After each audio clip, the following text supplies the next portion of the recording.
good morning, and welcome to the original Loretta Brown Show radio to open the heart, heal the soul, and awaken the consciousness. We're in the process of awakening. Benny, how are you?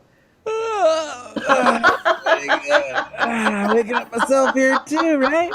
Woo! Let's Yeah, all stretch. I know. Oh, Getting a Karen little, can join us. Yeah. getting a little taller, Yeah. a little, Everybody out there, just, unleash your wings, move them around. Thanks. Thanks, Benny. I actually wanted to do that. I was doing sessions with someone yesterday and she just kept yawning. And I said, you know what? It's really okay. We have all this restriction around like, oh, I know, right? yeah. We've been like hard at it in the first 20 days of the first new year. We're already needing to take a break. It seems like. Yeah, it has been intense. We came in not Mhm. intense, but intensely. Hot, Yeah, coming in hot, right? Yeah. coming in hot. Yeah. Thank you. Sliding in, running around those bases, coming in. Yeah. Anyway, Side note, it just popped in my head. I remember when I was little and I got, my haircut. I remember at like the beauty salon or, I guess the barbershop, but there wasn't one in our town. But I remember like always falling asleep looking up at the ceiling when they like massage your head and do the hair treatment thing. Am I not the only one that did that, or that was always reminded me in the mornings? Yeah. Yeah, no, I love that you brought that up. I love getting my hair done, and I do have a tendency to just like I'm always asking my hairdresser, could you just do that Yeah. a little longer? Like, Yeah. Yeah. Oh, rub it in. Yeah, rub it in. I can't do that much anymore. I don't have much up there anymore. But down here, I'll work on it down here. A little longer down here. Oh, you're making up for it with facial hair. Hey, Yeah, if I can't yeah. grow it somewhere, I'll grow it somewhere else, That's right. That's right. That's right. And we're not going to talk about my facial hair. We're not going there. But Get out of here. I don't know. Anyway, yeah. Thanks for all of that. All of a sudden, we have 100 more viewers. I Almost. know. Wow, look at that. I'm just kidding. They have those funny little whatever they are they're kind of a wire thing, and you put them on your head and then you pull it off. Those, I don't know what they're called. I don't know what they're called either. My my sister and brother-in-law have one of those too, and we used to do that to the kids when they were like 3, 4, and they had no clue what was going on. Like you sneak up behind them and just slowly push your thumb. They'd freak out. aw. But it's after they saw it, then we get used to it. So yeah, it's so relaxing though. it is. It's like insanely good, and I know. so anyway, everybody out there, go get one of those head massager Yeah. things, those little wire things, and it'll help get rid of the stress, right? Like It kind of looks like a giant egg beater, but like knock off the bottom or Yeah. the whisk, the whip, the whisk thing. the whisk, yeah. So basically, if you're in a pinch for money, just cut one of those up and Yeah, have to yeah, work with that. yeah. Now, all of you that are going for your hair, you're going to ask your hairdresser, could you, I think appointments are going to climb after this. I do too. Done. I knew what was happening. Get ready. I'm Oh, getting into a new goodness. business. Okay. We're just trying to edge you into our show today. I hope everyone's having a good time. Sometimes life is heavy, and we really hit January in 2022 with some pretty intense energies. So I do believe laughter is vitally important, as well as dancing and singing and all of that kind of stuff. So just hang around. It's good energy. It's good The energy. scalp massager tool. If you Google that, that's all you need to do. Okay, I'm writing All it right. down. Everyone's done. Massage. Put it in your wish list. Put it in your I cart. learned something Right. new today. This is There you so go. good. High five. High five. Woohoo! Yeah. Thank you. Thank you so much. All right. So anyway, I am Loretta Brown. After all of that, yes, we do have fun. We try to balance our lives. I'm the owner of Reiki Oasis, located right here in the greater Seattle area for the last 27 years. And you can find more about my business at ReikiOasis.com. And what do I have coming up? Oh, I've always got something coming up.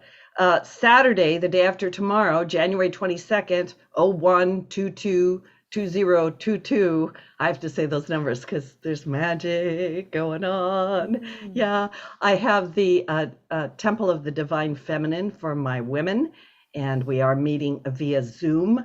We're going to do some wonderful ceremonies where we're kind of sliding into, we're still riding on the back of the full moon energies, and of course we're going into Aquarius today, and we got to come into our power this year. We do. It's time for our gifts to come out.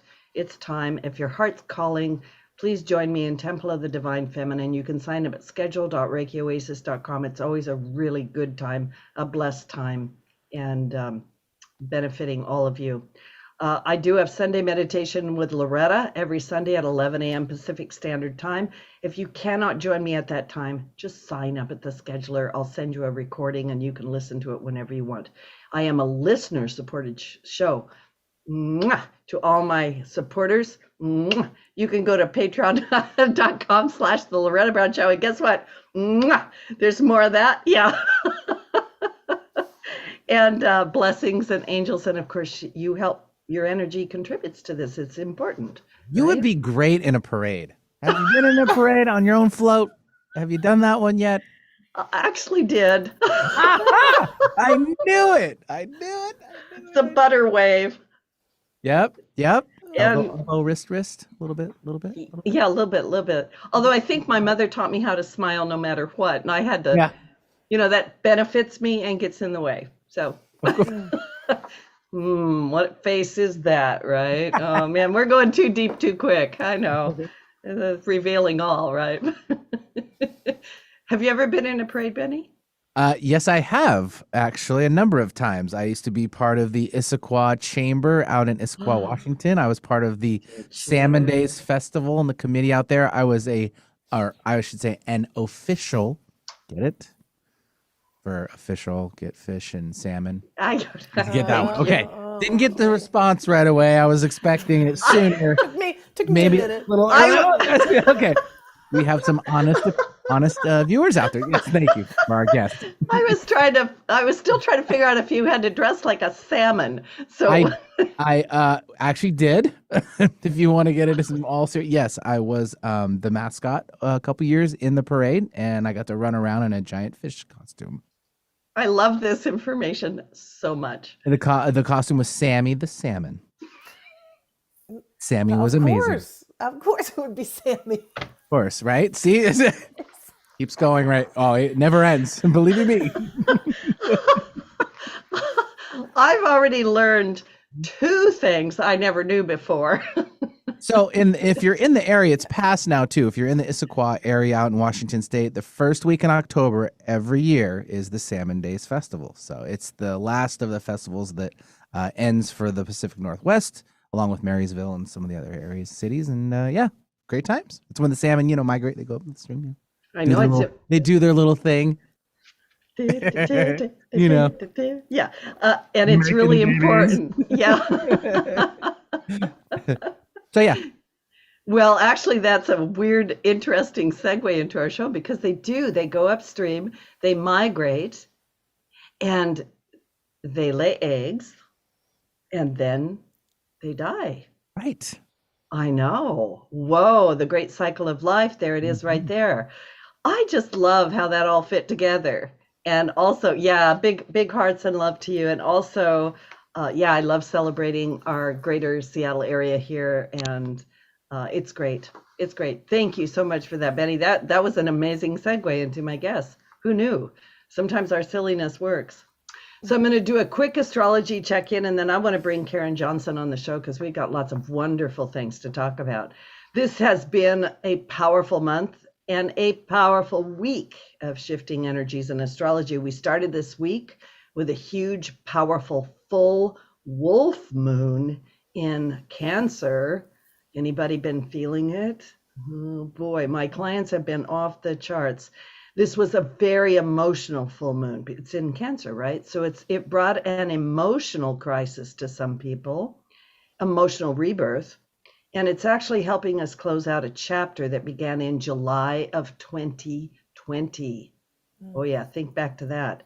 So this moon is helping to illuminate the deepest parts of ourselves, so we can see into our subconscious more clearly and get to the root of how we feel and the habitual emotions that are running us subconsciously. So they got to come to the surface so you can look at them.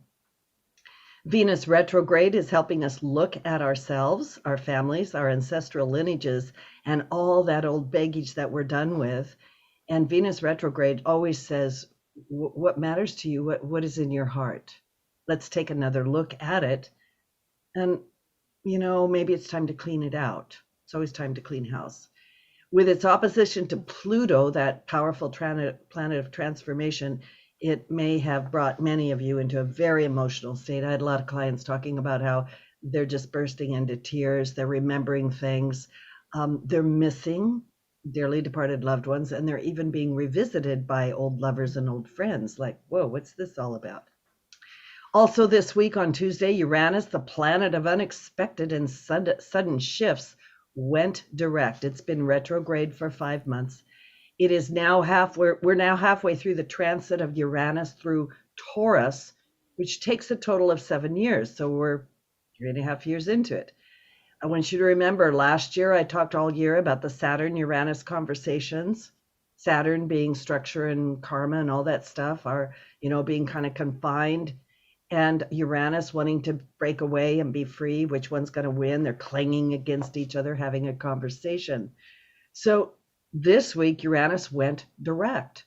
So it's going to help us look at life through a new lens and review our reality in regard to what is known, which is our comfort zone, and that which is unknown, which is change.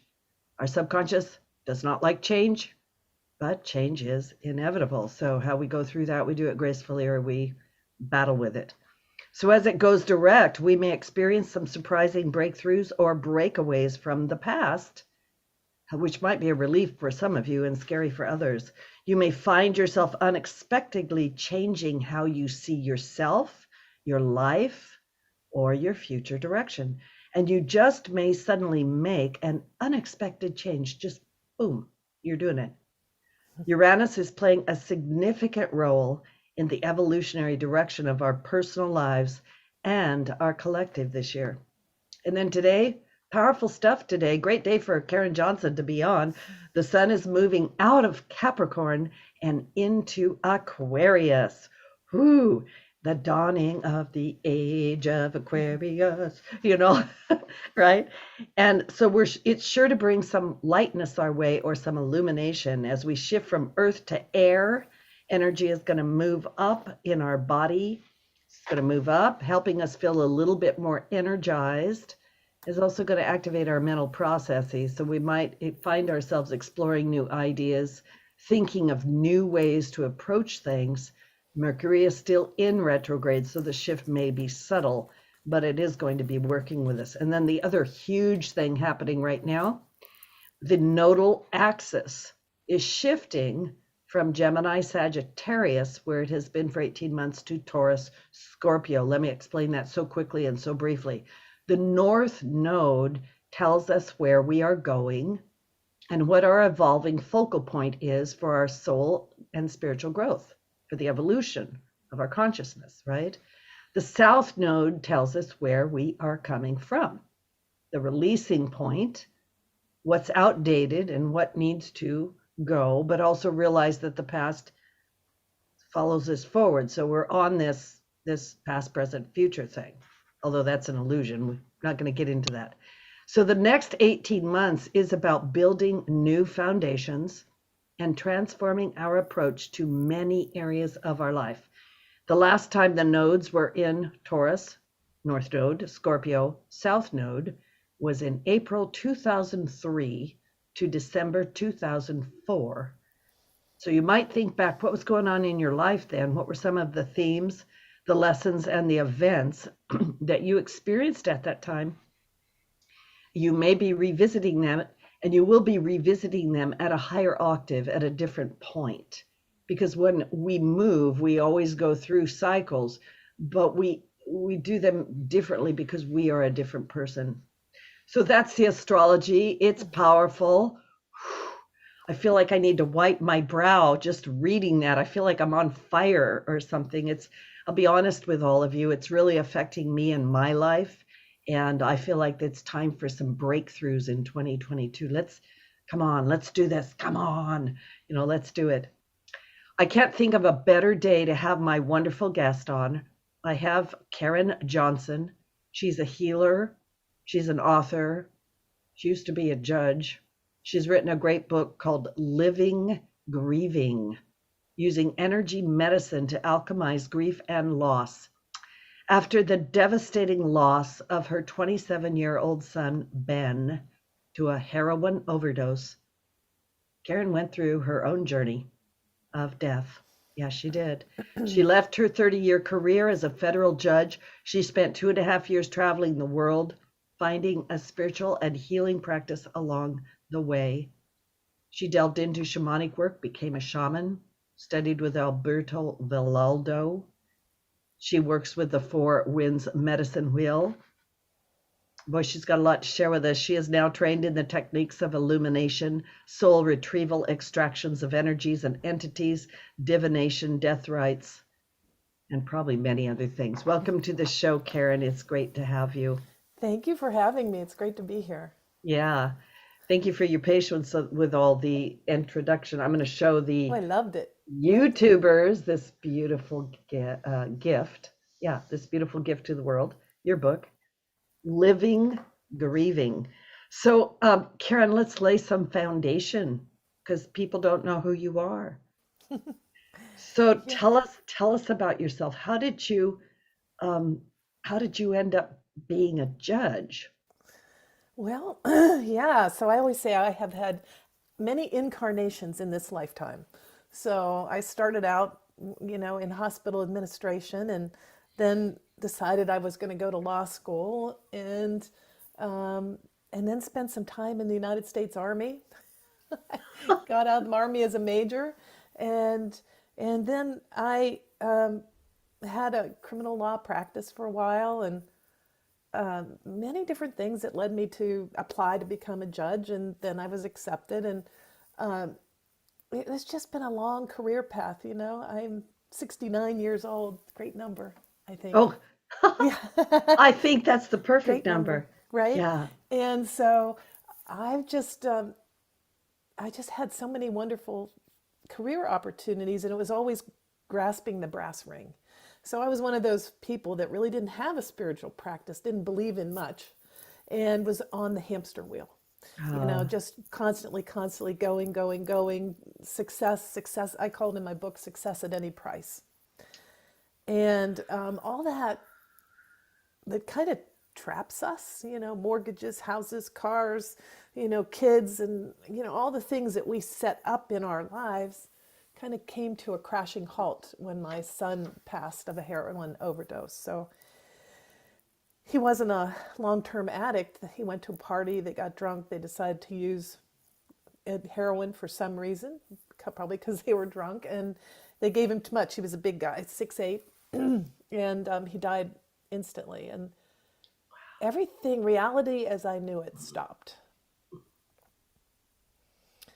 And then I saw him. He came to me the very next day.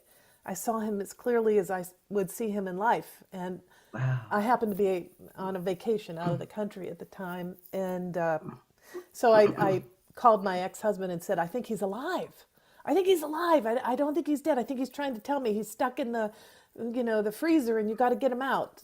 So I was crazy. I was completely crazy. And so the Emmy beautiful person went to look and said, I'm sorry, but he's passed. And so that his showing up was an entryway for me, a doorway into spiritualism, because I certainly didn't believe any of it before.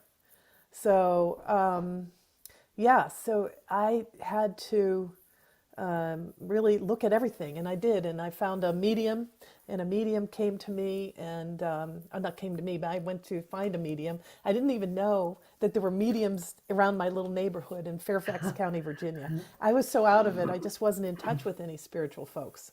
So I found one. It was one of those synchronicities that I talk about in my book. So I looked it up and there was a whole list of people. And I thought, wow, look at that. Look at all these people. And then one's picture was bigger than the other. And I said, well, I'll go to her. Right. And so I went to her, had a fabulous session. And I said, he's flew in right behind me. He's standing beside your husband. And I can see him, but I can't hear what he's saying. Can you tell me what he's saying? And so it was a wonderful session. And she said, you might have some skills yourself. Most of my clients don't know that their loved one's in the room, right? And so that led me on this journey through spiritualism and mediumship and all sorts of things. It took me to an evolutionary astrologer who looked at my reading and said, okay, you're moving away from Uranus, shame, blame, guilt into Neptune, you're a mystical path. And I had a reading by someone else that had this, and she became a shaman. And I'm like, a shaman? I thought they died out hundreds of years ago. I didn't know that. So, my little left brain self went on Google. Mr. Google knows all. And, and so I found the Four Winds Society. And 3 weeks later, I was on a plane to Joshua Tree for my first medicine wheel class. So, and then after that, I just left everything behind. I decided that I still was trying to comprehend death and loss and grief. So I sold my home and everything in it and donated and went on a 2.5-year journey all over the world. Yeah, go ahead, finish that sentence. Yeah, I was just saying, to talk to shamans and mystical people all over, Sufi masters and African shamans and Hindu gods and goddesses and temple masters. And it was amazing to collect it all together. And it became a book.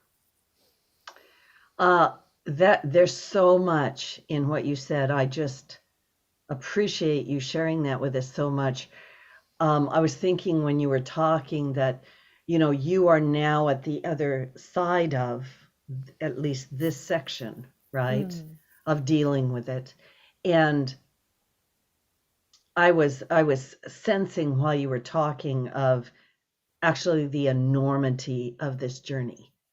And I'm not even quite sure how to ask the question. Maybe it isn't a question. You got broke open. Yeah, totally. Yeah. Deconstructed, total deconstruction. Deconstruction, that's the word. Yeah, total deconstruction. Nothing made sense anymore. I felt like I was outside the matrix or had flown off a train somewhere and was landing in the desert looking around, not knowing where I was. Nothing made sense. The commute didn't make sense anymore. I was in Washington, D.C., the second worst traffic in the country for 30 years. And, my office packed up with boxes of discovery materials and reading and the people that were there. And I didn't fit anymore. Oh, that's a great comment. That's a great comment. Yeah. Yeah. And so I was fortunate because my son was with me all the way. And I really believe I was led to the right people at the right time. And he was always with me, which is another story in my book. And showing me the way until I kind of was on my feet. And then he would stop coming by as much. And I say, what's going on? And he said, now quit ringing my doorbell, as only a 27. I'm busy here. I'm with masters. And right now I'm in the Jesus pod. He said, by the way, Jesus is real, not all the stuff that you read, but I'm in the Jesus pod. And so, you're good. You're good now. And I'm like, okay. So leave me alone, right? I'm in my room. I'm doing my thing. Yeah. I'm doing my thing with my friends, in the afterlife. And so what better thing for a mother to have is that knowledge is that their loved one, departed one, has a afterlife and is having a fun afterlife. And I always tell people too, they say, how can they come back and forth if they're fully passed over? And I said, well, they're not in prison. Right? They're good. They can come back and forth. So there's a difference between being stuck in between realms and being fully crossed over and visiting. And so Ben still helps me. I do a lot of helping with souls transition, and he comes in and helps me with, especially young people who have overdosed or suicides, things like that, where they need a little help. They need a little extra, So I think that's you made so many good points there because my understanding of you through reading your book and what you just said was that you weren't really religious. You know, before all of this happened, dead was dead, right? yep. And maybe you didn't even really think about it. You know, it's that death taboo, right? We just don't Yeah. look at that. We don't talk about it. But this idea, and I think people listening really need to hear this, that there is life after death. Like death is not death. And there's things that go on, and the departed have a life over there, right? Hmm. Is one thing to know. And of course, sometimes, how do I say this? You had to get to the place where you could even really, accept that, if I could Yes. say such a thing. Yeah, Hmm. Yeah, no, yeah. I wasn't spiritually inclined or religiously inclined. I was kind of turned off by regular organized religion. And so I just never really developed that side. And it until it was dropped in my lap. And I'm a Capricorn, Capricorn, Capricorn. And they say Oh, Capricorns they either get it spiritually in a lifetime or they miss it. And so I was not getting it until bam, it hit me in the face. yeah, yeah, I get you. Yeah, I get you. So this is a great time for us to take a little station break, Mr. Benny. And then we're going to come back because I have so much more to pull out of this interview. My guest today, Karen V. Johnson, her book, Living Grieving. Living Grieving, such a great title, using energy medicine to alchemize grief and loss. And we are talking about death, but we're also going to be talking after the break about, oh, I don't know. You're just going to have to come back. The incredible power of grieving and the path of that, right? This is Loretta Brown. We'll be right back. Okay, all clear and still live on the old YouTube, everybody. Um, I'm probably going to re-ask this on the air, but you know, right after your son died, I mean, that's such a surreal experience, and it really hit me when I was listening to you right now, and also when I was reading your book, that here you are, you're in South Korea, and you get this phone call, and you also in the book so clearly lay out that it was kind of problematic with your son. Yeah. You know, there was a lot of going up and down in his life and trying to figure out how to deal with all that. Um, did you have an enormous, I don't know if guilt is the right word, or just regret, or what? What happened at that point for you? Or were Oh we yeah, just I in mean it such was, and that's shock? part of the Yeah. the exercise that came to me to work through shame, that trifecta: shame, blame, guilt, and all the stories. I could have done this, I should have done that. He should have, why didn't I do this? Why didn't I do that? I maybe was too permissive. Maybe they had too much. All the things that just go on in one's mind to try to think, how did this happen? And because it didn't happen to every child, didn't happen to all his friends. They made it through. So why? What did I do wrong? It came back to me. What did I do wrong? And that's what I want to help people realize is that those things are what we have to work out. Where are we stuck? Is it the stories? Yeah. Is it the judgment? I was so mad at people that I felt didn't help him, didn't step in. And so all these ways where we get stuck, we also, people say, sit with your emotions, but what if you can't find them? Yeah, I was just going to say, I think that's, yeah, because sometimes you're all over the place. You're all over the place. So we need Like, some number one, I structure. can't sit. Number two, I don't know, right? Yeah. I don't know what I'm Yeah. feeling. Ready to come back? Yeah, sure. Sorry to interrupt. Here we go.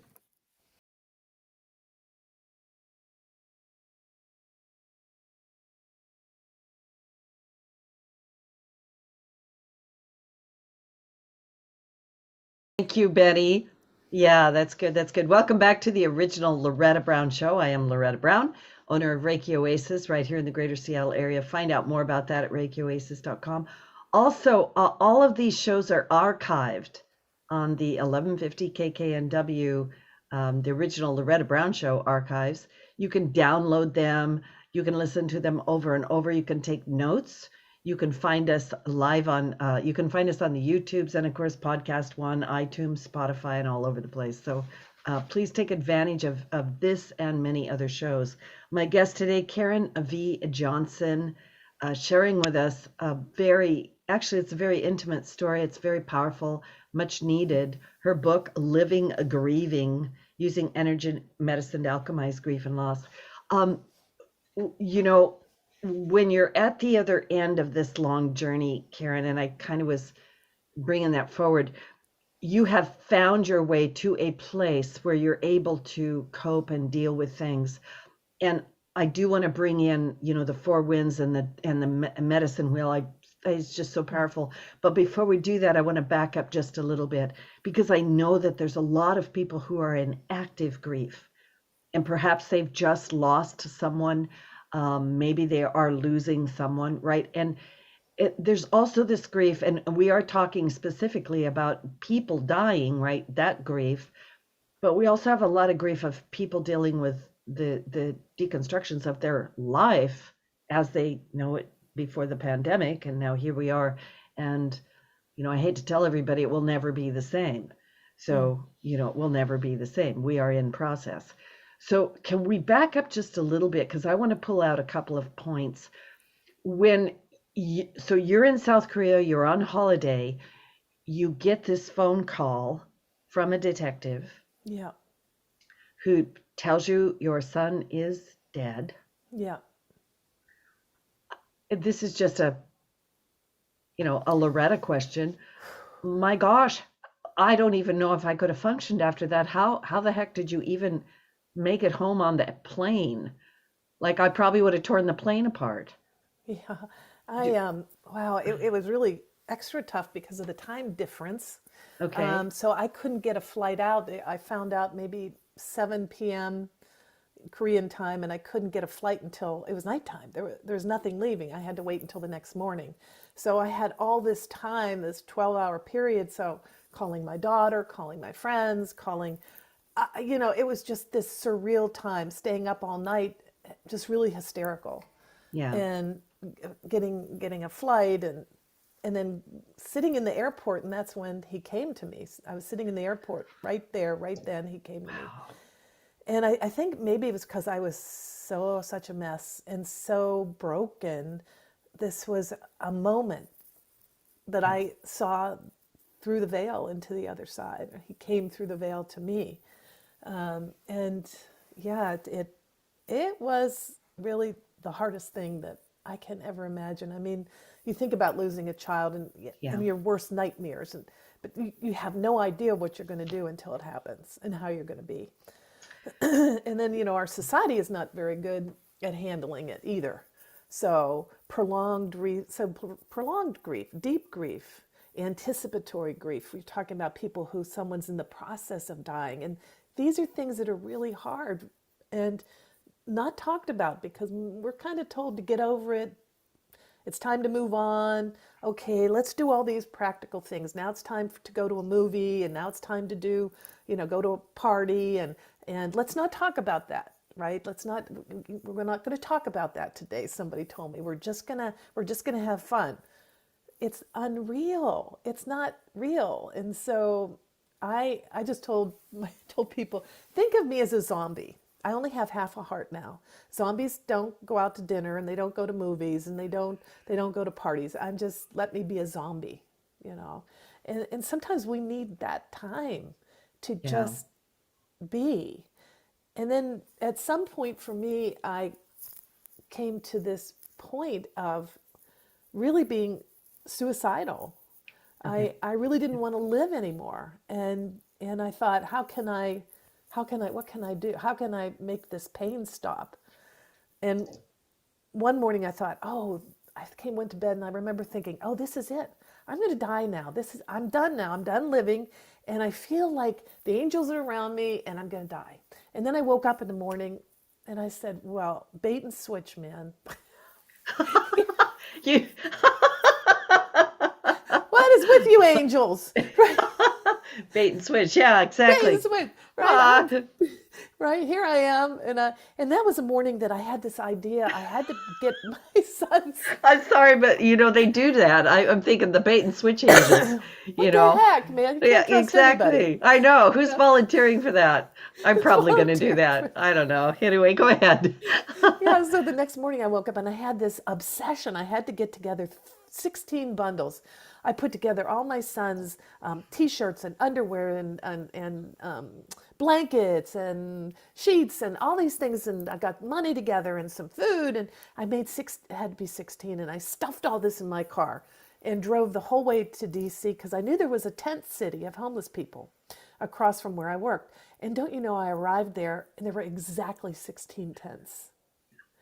So it was like that was orchestrated too, and it was such a wonderful relief to, beyond what am I going to do with these his things, but I felt like he was saying give it away because he was always a giving person. He'd give his shirt away, so literally I was giving his shirts away, and yeah, so it was just this long process, this long dark night of the soul, and that's okay. And sometimes we have to let people have. I mean, we have to let people have it, not sometimes, but all the time. All the time. Right? And there's no time. People say, well, it's time to move on. Whose time? Right? Whose time are we in? We're in, I always say, no time. Let's be in no time and allow people to have their grieving process. And at some point, maybe, I know I kind of stuck my head up and looked around and talked with the evolutionary astrologer and mediums and did my thing until I said, wow, there's got to be, I don't understand this grief thing. I don't understand death, but I want to find out. And so I left everything behind. And not everybody can do that, but I was an only Right. child of an only child, didn't have brothers and sisters, didn't have a big family, had only a daughter. And my daughter was fantastic with everything. My friends went to her and said, your mother's grieving. She's going to regret this. She has a lifetime appointment, blah, blah, blah. And my daughter said, I think my mother should shake her rattle and release her inner butterfly. Oh my gosh. Isn't that amazing? That's perfect. It's perfect. So it gave me my freedom. And what could people do but go, well, I'm not going to get any help from her. Well, well, and I'm also being with this the time of transition. Okay, so you're a judge during the day and you're doing this Yeah. as they always say, woo woo, Woo right? woo. That's Yeah. the Loretta's world of woo woo, right? Yeah. And so here you're going through this real different. So there came a point where you had to let that go, which was not defining you anymore, and step Yeah. toward. Yeah. Right. I knew that all somebody needed to do that just would make a fantastic Washington Post story. Judge Yes. uses rattle to decide cases, which I think would be a great idea now. I think I probably would have been wiser. But In right, your private chambers, rattle, yeah, rattle, rattle. right, rattle, Yeah. rattle. She's got her medicine stones, and and also think about I couldn't really get psychiatric care or medicine because then I wouldn't be, we have to be tested and Oh, yeah. reauthorized and get our security clearances and all those kind of things. So I knew that I had to do some, I was not going to be medicated because I wanted to continue to see my son. I just knew I had to leave. I had to leave. It didn't fit anymore. Yeah. I just had to leave and go on this journey. You know, you bring out in your book, that when you were a girl, you had these imaginary friends. I'm only bringing this forward because I was also Yeah. told, Loretta, don't tell people about your imaginary friends. No, Don't, right. shh, don't, shh. You don't want to go to one of those places. Right. And Right. I also kind of ran from it for a long time. This to me is like, okay, this was time for you to reinvent yourself again. Like you Yeah. said, you've lived several lifetimes. I want you to talk a little bit. Man, there's so many questions I have. First of all, I want to say, ask this question because a lot of people, it's so awkward when someone dies. Yeah. And if someone loses a child, super awkward, or a loved ones, and we don't know what to say or do. What is one of the best things that we could say or do? Yeah, so the thing I remember best is a friend of mine that came and just sat. She didn't try to engage me in conversation or say, "Oh, everything's going to be okay." So many people will say that everything's going to be okay, and I'm thinking, "Nope, never." Or he's in a better place, and finally, I was getting really angry. I'm not in a better place, and actually, I'm kind of ticked off that he chose this, and he's in a better place, and here I am. So those kind of things, just don't work. I mean, maybe if certain things might work depending on your philosophical, spiritual background, but for me, none of those things work. So somebody who just sat, and then people bring big casserole dishes, right? Big casserole, big cake, whole cake, big cake. So that's just me and my daughter, it was very little. So I appreciated people who brought maybe little Tupperware containers that could go in the freezer, right? Little piece things, or took things and put them in a baggie, or did that for me, because I was in no shape to put things in Tupperware. Yeah. That was way beyond my ability. So to have something like that, I had a friend that just came. She stayed with me for a week, and she said, "Nope, I'm coming. I'm staying." So, "Oh, no, no, you don't have to do that." Blah blah blah. I'm in the car. Just be quiet now, right? So those kind of people that just are there in, you know, she went with me when I saw my son's body. She was there for the screaming and the crying and the laughing part, because there were days we laugh about things that he did too. So it's all of that to just Yeah. be. Just to be. Yeah, I think that's wonderful. And also, it's not about their agenda, it's your agenda. It's right. you're the one, you know, going through the death, right? This is kind of a big question. I'm going to just roll this out there.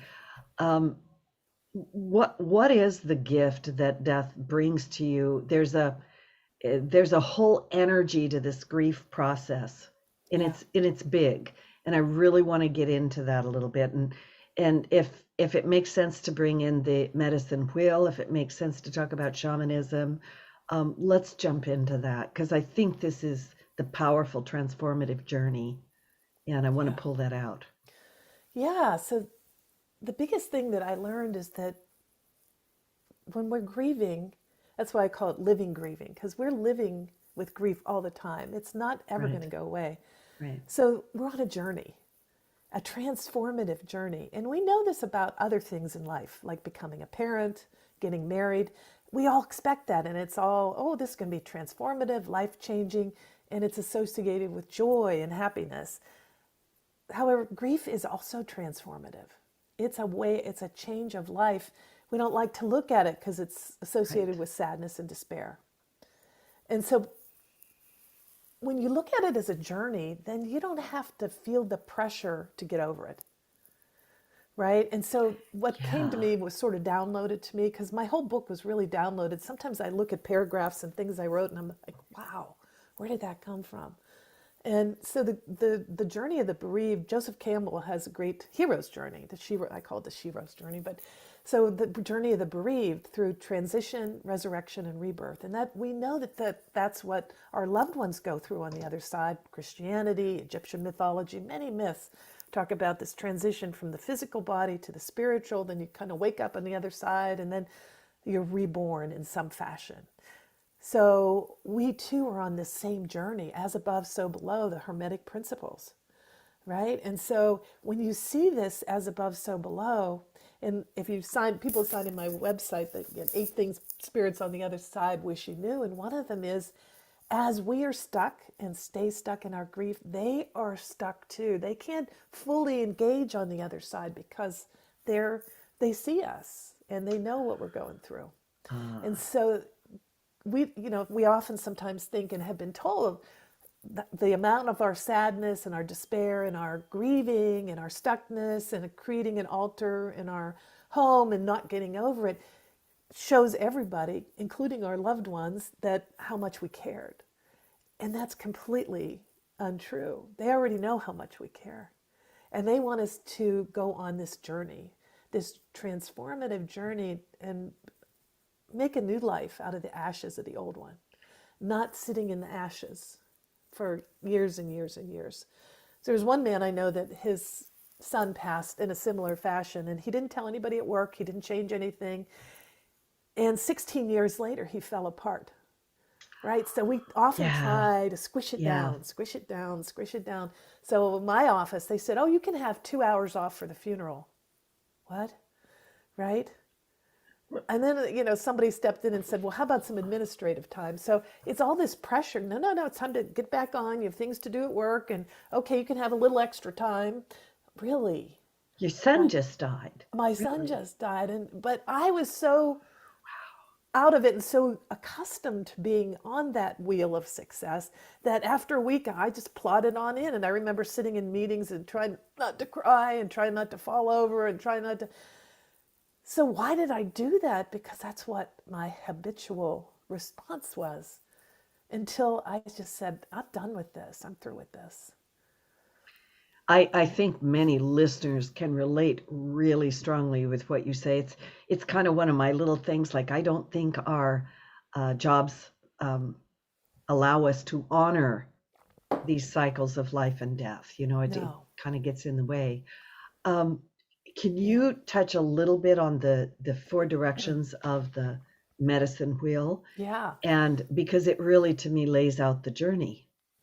Right. So this is the four wind. I call it the four winds medicine wheel. It's based Yeah. on Andean mythology, and it has Alberto Villoldo has so brilliantly attached some practices that are people are good to understand and feel familiar with. I didn't want to say those two words together. Um, they're Buddhist practices and things that we know and we hear of. So they're all associated. So in the Andean medicine wheel, we begin in the south direction, and it's associated with serpent. And we talk about shedding our old stories, the way the serpent sheds its skin, so that we can begin to walk in beauty. And so the four practices that are associated with the south direction are non-judgment, non-suffering, non-attachment, and the practice of beauty.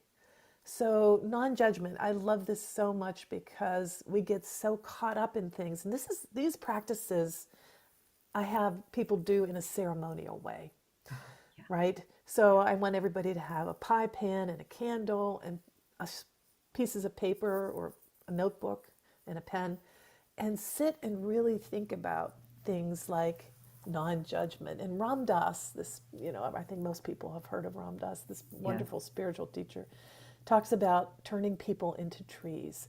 So he basically says we go out into the forest and we look at trees, and one is this way and one's twisted that way and one's this and one that, and we don't judge them. But when it comes to people, our judging mind comes in. So the practice here is to really sit, and I talk about sitting in silence.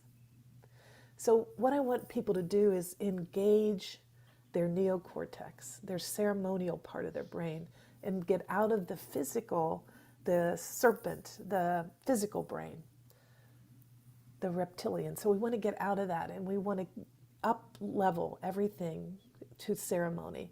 So sitting in silence, sitting by yourself, having a candle burning, and allowing yourself to breathe. The breath is a metaphor for breathing in the new and releasing the old. And sit, I say, until you know that you're actually reaching your observer within, that divine part of yourself. And begin to write down, who are you judging? Maybe you're judging yourself. Maybe you're judging your loved one. Maybe your sister or mother or brother didn't come through for you. So write it down on a piece of paper with radical honesty. And radical honesty because this is not a journal that's going to be kept somewhere that somebody's going to find.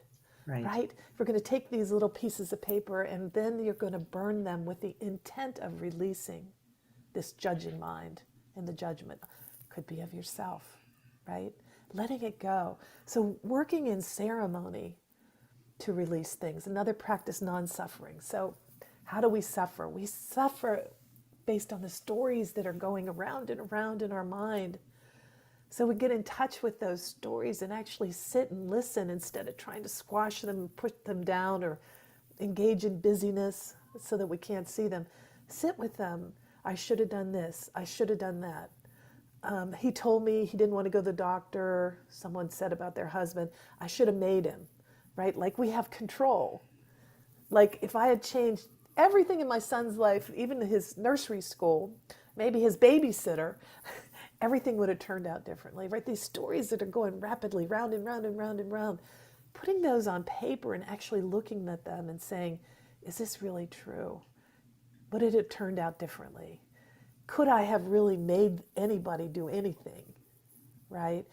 And taking that to the fire. So in shamanic lore, fire is a path of rapid transformation. So by taking things to the fire and burning them, we're allowing our prayer to have it released, go to spirit. So it's rapid transformation that we're looking for, and also giving ourselves time to just sit with things and look at them and pull them apart a little bit. So everybody's stuck in a different way, in a different place, in many different places. So I had people that I was really angry with and I was judging. I felt I was being judged. I had these stories that were going around in my mind. And then we look at something like non-attachment. And so non-attachment is often the roles we play. So one of the roles for me was judge role. And so I remember one time I was out doing some gardening and my neighbor said, oh, I didn't know judges planted flowers. So everything I did was scrutinized, right? And so when you put yourself in positions, and people know this, CEOs and nurses and doctors and masseuses, and if they know who you are, everybody's looking to see it. You're a spiritual person. Let's see how spiritual she is today, right? Can't have that bad day, right? And so looking at all of that, those roles that are so, defines us confines us. Yeah. So letting go of some of the heaviness of these roles, even mother and father and sister and brother, and writing down those roles. And sometimes people find they're playing 75 roles, Oh, wow. Yeah. right? Yeah. Employer, I'm gonna employee. interrupt only Sure. because of our time frame. I want to let people know that you're just entering into a discussion about the medicine wheel, the four winds. It's beautiful work. And Karen actually lays it out in her book, Living Grieving, and takes you through the four corners of the medicine wheel and takes you through the whole process with exercises. And you can actually work through some of this on your own. Very quickly, like in 30 seconds, what are the other three directions? Okay, so we've got the West, and that's a process of becoming lighter, karmic things, looking at historical ancestral patterns. The North, that's where you get into resurrecting. You start looking around and saying, oh, I feel lighter. I shed a lot of things. I'm looking around here. And then finally, the East. The East direction is where we're reborn into a different life. And we're able to look at synchronicities and look at things free from some of the things that were confining us. What I really love about this is I'm thinking how people get stuck. We talk about the stages of grief, denial and acceptance and anger and, trying to make a bargain or whatever it is we're doing. And when you started into this journey, you started by going to the South Yeah. and working with that. I don't know if this is a correct statement, but it just seems to make sense to me that wherever it is you are, that if you come into the wheel and you go to the South, and then you can work your way through the process to be able to take the energy of grieving, to take that experience and reconstruct your life. Yes. Would that be accurate? You've got it. Okay, You that's got it. lovely. Yeah. So in our last few moments together, where can people find you? What are you offering them, right? Okay. And last words. Yeah, so I have a website, karenjohnson.net. You can sign in. You get with your email. You get 8 things spirits on the other side wish you knew, and you can email me. I do a lot of healing work for people that are suffering from grief, and you can find my book there, and you can also find it on Amazon and Audible. It's on Audible too. And on Audible. Yeah. Are you doing anything through the East West Bookshop here in the Seattle area or? Yeah, I already No. had an interview with them. Yeah. Okay, you did. Okay, Yep. good. Yep. Yeah. Yeah, I just highly recommend people reach out to you. So anything that you would really like to say to people before we close out? Yeah. So, you never get over the pain of losing somebody. That's not my book, and nothing will help you get over the pain, but you can get through the suffering, and you can learn to take that energy of grief to honor your loved one and build a new life. So it's not like we're leaving them behind, we're honoring them by transitioning and using this energy and freeing them to do their work on the other side. Yeah, it's such a beautiful and tough journey. And I just really recommend it. So everybody just get Karen Johnson's book, Living, Grieving, reach out to her and get some help. There's a lot of help out there. So thank you so much for being on the show.